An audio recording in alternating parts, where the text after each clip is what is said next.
the 800 freestyle, event 60. It's men's 12 and over, 800 freestyle. So I think, as we heard there with self-marshal, we may only have 2 heats of this.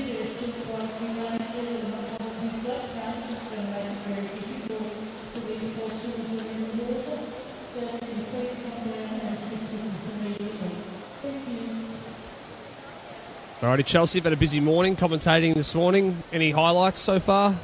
Oh, you know what? My favourites are the under 11s.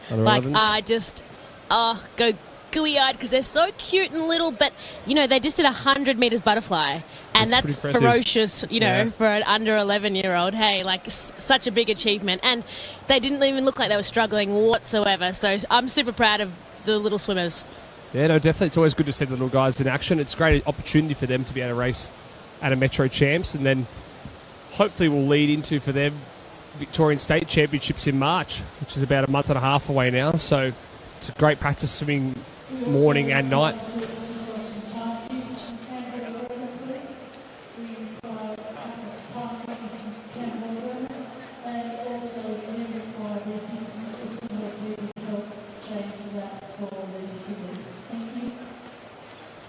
So just coming through that first 100 there, Sebastian Cunningham leading us through there in about a 1:10. So the 800 free is a pretty hard race to race, and it's really important these guys get out pretty quick, but not out too hard, and it's really important then they keep efficient and build these hundreds.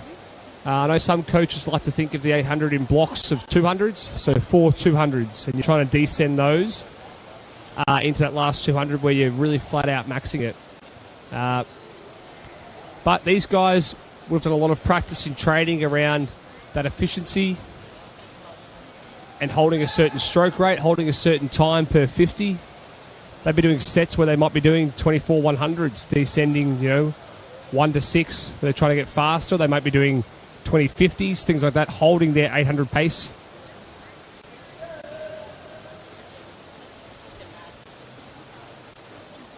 And we're coming down to the 200 metre mark now, and it looks like over there in lane 2 might be Matthew Moran leading through at the 200. We'll see on the turn here. And I've been Lachlan Roccini in 226.2. And so, Tim, the turns do add up. How do they train, or how do you learn to turn in swimming? But yeah, you got to start at those real junior levels, real basics. Without actually swimming, it's really important just to practice just jumping into the wall and getting your feet to land on the wall properly. I know when a lot of juniors will try and turn without before their feet have actually touched the wall. I know it's funny as it sounds, but a lot of junior swimmers will try and flip and push off without letting their feet solidly land on the wall. So you strip it right back, keep it super basic, and then you build the skills into it where you gradually build them up to swimming into the wall. And then you try to then aim for them to swim into the wall, streamline off the wall. Yeah, do you want to aim to be close to get as much, Yeah, you want to be propulsion coming off it? Yeah, you think of it like a tennis ball. Hit the wall hard. The harder you hit the wall, the harder you're going to come off the wall.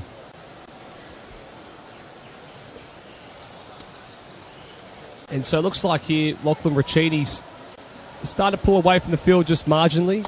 Matthew Moran sitting in second there from Bayside in lane 2. But it will be Roccini leading through this 300, turning a 340. Just looks like, they're going for a nice leisurely swim, doesn't it? Yeah, but it's definitely not a leisurely swim, this one. Absolutely not. Really not. And so also looking at, the different breaths we're seeing. So, some's every stroke, some's every 2 strokes. That would be, with their sets as well, wouldn't it? I think most of these guys would probably choose one side to breathe to, breathing every 2, because you get into a bit of a rhythm.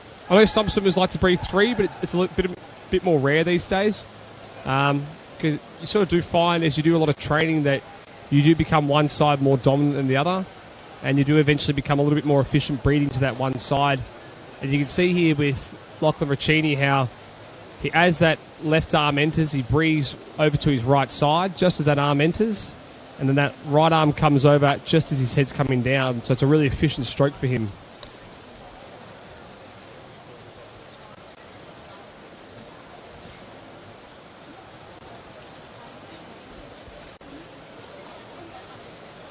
All right, we're coming down the halfway point now, and it looks like Lachlan's going to turn under 5 minutes pretty comfortably here in a 4:55. His entry time is 2:22. So he's probably on track at this stage for a bit of a PB here if he can hold on to his current pace.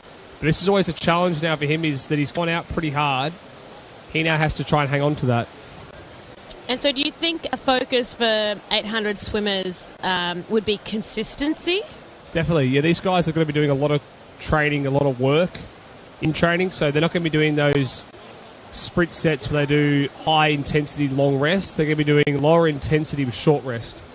So they're going to do a lot more repetition stuff, doing a lot more kilometres in training versus the sprinters. And so for our viewers at home, the classification of long distance and sprinting, where does it mesh over to the long distance side of things?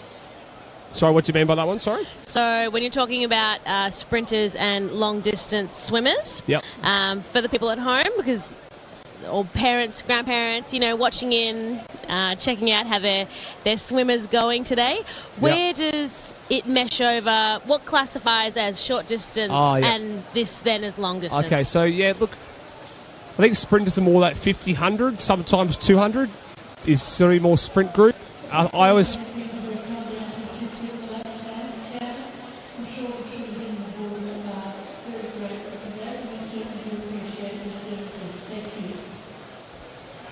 sort of find the sprinters are that 50, 100, sometimes the 200. I sort of classify a middle distance group, which I sort of think of the 200 and 400 metre swimmers. So your 2 IMs, your 2 breaststrokes, fly, and 400 free, 4 IM. That's sort of your middle to distance. And then I think the longer distance guys are always the 800s and 15s and open waters. So I think there's sort of 3 categories in swimming of distances. And these guys here would probably also, being an 800 swimmer, they probably also do the 400 free, or they would do the 15. That would be the sort of the races that these guys would be aiming to do.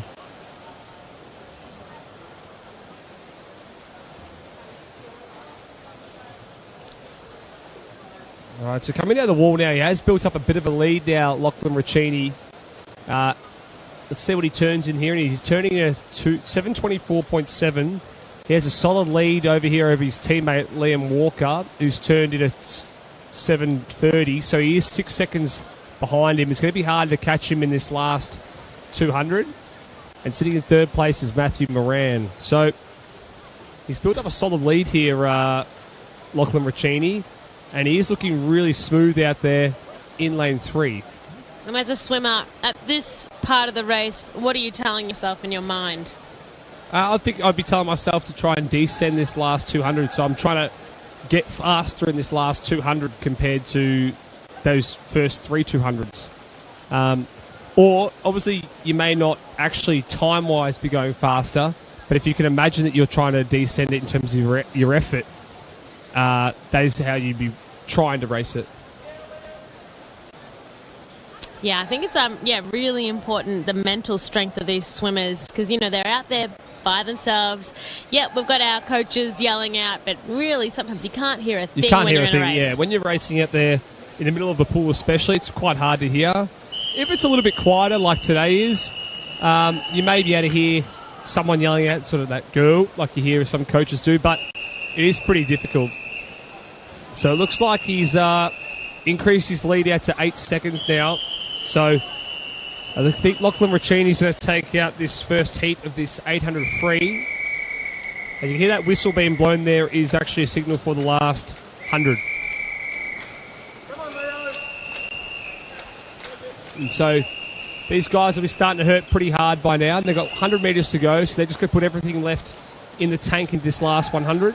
That's exactly what I was thinking when you said, final leg of the race where you go, turn it up a little bit more. And you put whatever you've got in that tank left over, now's the time.